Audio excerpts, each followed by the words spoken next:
ప్రముఖ ఆర్థికవేత్త అరవింద్ సుబ్రమణియన్తో కీలక అంశాలపై చర్చించారు సీఎం రేవంత్ రెడ్డి. రాష్ట్రంలో అమలు చేస్తున్న పథకాలు వివరించారు.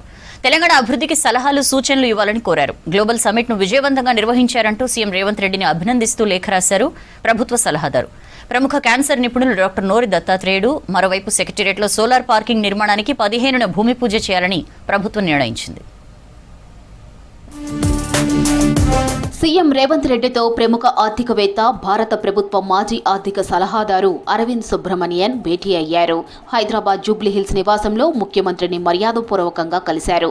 సుబ్రమణియన్ కు శాలువా కప్పి సన్మానించారు రేవంత్. రాష్ట్ర ప్రభుత్వం అమలు చేస్తున్న పథకాలను వివరించారు. తెలంగాణ రైజింగ్ గ్లోబల్ సమ్మిట్ విజయవంతం కావడంపై ముఖ్యమంత్రి రేవంత్ రెడ్డికి అభినందనలు తెలిపారు ప్రభుత్వ సలహాదారు, ప్రముఖ క్యాన్సర్ నిపుణులు డాక్టర్ నోరి దత్తాత్రేయుడు. లక్షల కోట్ల పెట్టుబడులు రావడం రేవంత్ పాలన, స్థిరత్వం, భవిష్యత్తుపైన ఉన్న విశ్వాసానికి నిదర్శనమని లేఖ రాశారు.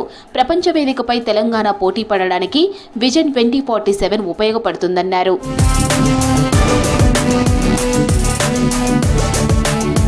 కేంద్ర మాజీ మంత్రి, లోక్సభ మాజీ స్పీకర్ శివరాజ్ పాటిల్ మృతిపై సంతాపం తెలిపారు సీఎం రేవంత్ రెడ్డి.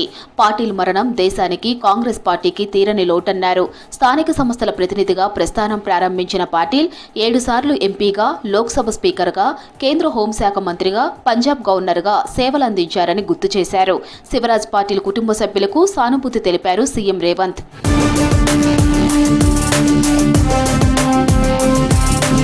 రాష్ట్ర సెక్రటేరియట్లో సోలార్ పార్కింగ్ నిర్మాణానికి ముహూర్తం ఖరారైంది. ఈ నెల 15న సోలార్ పవర్డ్ కార్ పార్కింగ్ నిర్మాణానికి శంకుస్థాపన, భూమి పూజ చేయనున్నారు. 17 కోట్లతో ఈ ప్రాజెక్టు నిర్మాణానికి ఆమోదం తెలిపింది సర్కార్. ఇందులో భాగంగా నైరుతి, వాయువ్య విభాగాల్లో వాహనాల పార్కింగ్ ఏరియాను కవర్ చేసేలా సోలార్ ప్యానెల్ పైకప్పు నిర్మించనున్నారు. G+2 సౌకర్యంలో కానోపీలు నిర్మించనున్నారు. తెలంగాణ పునరుత్పాదక ఇంధన అభివృద్ధి సంస్థ, రాష్ట్ర రోడ్లు భవనాల శాఖ సంయుక్తంగా ఈ ప్రాజెక్టు నిర్మాణం చేపట్టాయి.